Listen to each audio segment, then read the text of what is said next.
Hello everyone and welcome to Machine Learning and AI Tutorials. In this tutorial, we explain how to install and run locally the OvisOCR2 model. For those of you who are not familiar with OCR technology, here's a brief demo. First of all, OCR stands for Optical Character Recognition, and this technology is used to parse documents. And here is a brief demo. Namely, I took a piece of paper and I wrote, "Hello, how are you? My name is John Doe," and I wrote some equations and a graph that you can see over here. Then I used my phone to take an image of this paper, and then I send it to myself, and then I uploaded this paper to this model, and I asked the model to understand and to parse this document. And you can see over here what's happening. You can see, first of all, that text is properly recognized and parsed. And note over here that I'm using script, and that's not a problem for this model. Then I'm using normal letters over here. Then I'm writing equations, and you can see the versatility of this model, and the results are really amazing. The demo that I previously showed you is an online demo, and you can run this demo without installing this model on your computer. However, I will teach you how to install this model on your computer. I'm running a computer that has NVIDIA 3090 GPU and takes maybe less than a few seconds to properly recognize an image and to parse text. But before we start with explanations, let's briefly go over this model. First of all, you should notice that this model is developed by post-training Qwen 3.5 0.8b parameter model.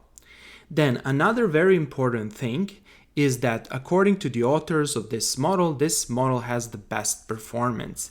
And you can see its performance compared to other models. You can analyze this graph, and you can see that the OvisOCR2 is over here. It has the top score.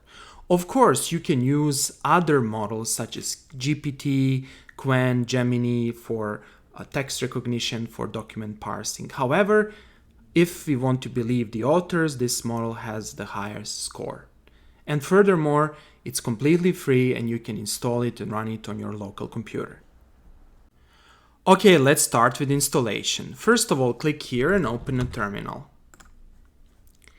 Then, first of all, before you install any program or any software on your Linux Ubuntu computer, make sure that you update and upgrade all the packages. You can do that by executing these two commands.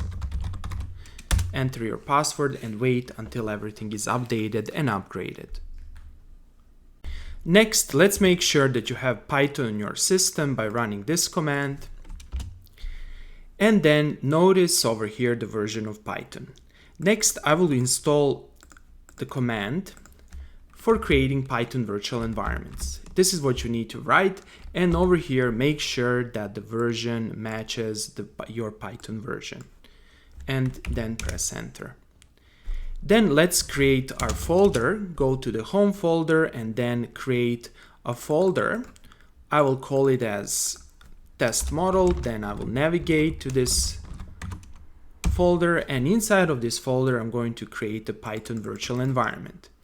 I need the Python virtual environment since I want to isolate the installation of packages necessary to run this model from my base Python environment. To create the Python virtual environment, type this command and then activate your Python virtual environment by running this command. And now you're inside of your Python virtual environment. To run this program, you just need to install VLLM, and you also need to install Pillow and press enter.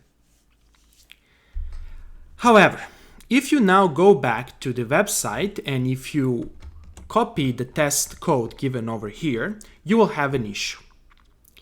And at least I experienced the issue. And I solved this issue by actually setting an environment variable that I will show you later on, and by changing the code a little bit. Meanwhile, while the library is installing, you can actually generate some image, or you can basically take a piece of paper, write something, scan it or take a photo and send it to yourself through an email and then download that image.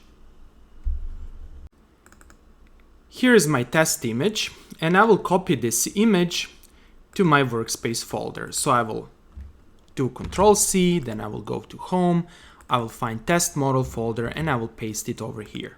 Good.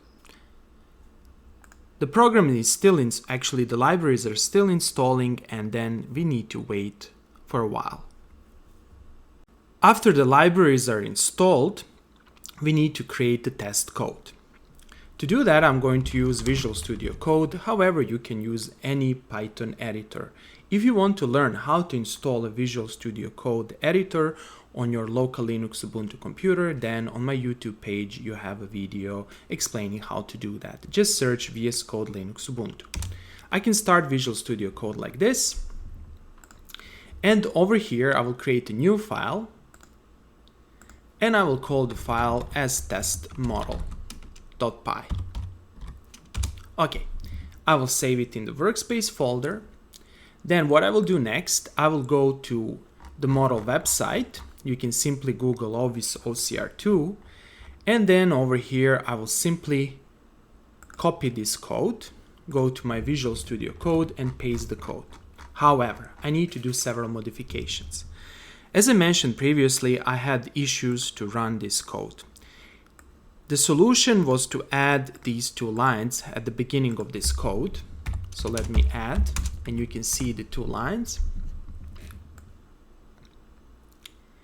And then over here, you have a class. This class properly sets up and runs the model. Here is what is being done. You can see the instruction is to extract all readable content from the image in natural human reading order and output the result as a markdown documents. Blah, blah, blah. Some other things are written over here, and you can modify this part. You can also play with the other parameters here. However, I will not do this in this video tutorial. The most important modification is actually the one over here. Over here, you need to specify the file name. Here, the model can open several images. That is, you can define a list of images that need to be opened. Since I only have a single image, I will erase this part, and instead of test1, I will actually enter the name of my image, which is testimage.jpg. So it is just test image, and that's it. Save this file by pressing Ctrl+S, make sure that the names match each other, and then let's run this code. To run this code, you actually can do two things. You can either go to your terminal and you can type Python 3, as I will do it over here, Python 3, and then let's just list the file to see it, Python 3, and then you can say testmodel.py, and this will run the model. And if you press enter, several things will happen. First of all, if this is the first time you're running this model, the model coefficients or the model weights will be downloaded from the website. That is, they'll be downloaded from this website over here. However, the second time you're running this model, the execution will be much faster. And over here you can see the response. Hello, how are you? My name is John Doe, and you can see the equations. A nice thing about this model is that you can see over here the LaTeX source of equations. That is, this model is smart enough to automatically generate the LaTeX source or the LaTeX source code that you can directly import into your report or into the markdown document. Of course, over here you can save this as the MD file, which you can later on insert in any other document, or you can insert it on your website. Another way to run this model is to run it from Visual Studio Code. You can simply do it like this, press and hold Ctrl+Shift+P, then search Python, select interpreter, and make sure that you select the interpreter from your virtual environment, and then simply click here, and this will execute the model from your Visual Studio Code environment. At the same time, while the model is running, you can actually go back to the terminal, click here and just type nvtop and you will see your specifications and you will see your GPU usage. If you don't have NVTop, you can simply install it by sudo apt install NVTop. This program is very useful since it can monitor in real time your GPU usage, and you can see that the GPU usage is not too large. Okay, that's all for today. I hope that you liked this video. If you like the videos I'm creating, please press the like and subscribe buttons, and see you in the next video tutorial, in which we will cover other interesting AI models, as well as robotics, mathematics, and engineering topics. That's all, and see you in the next video tutorial.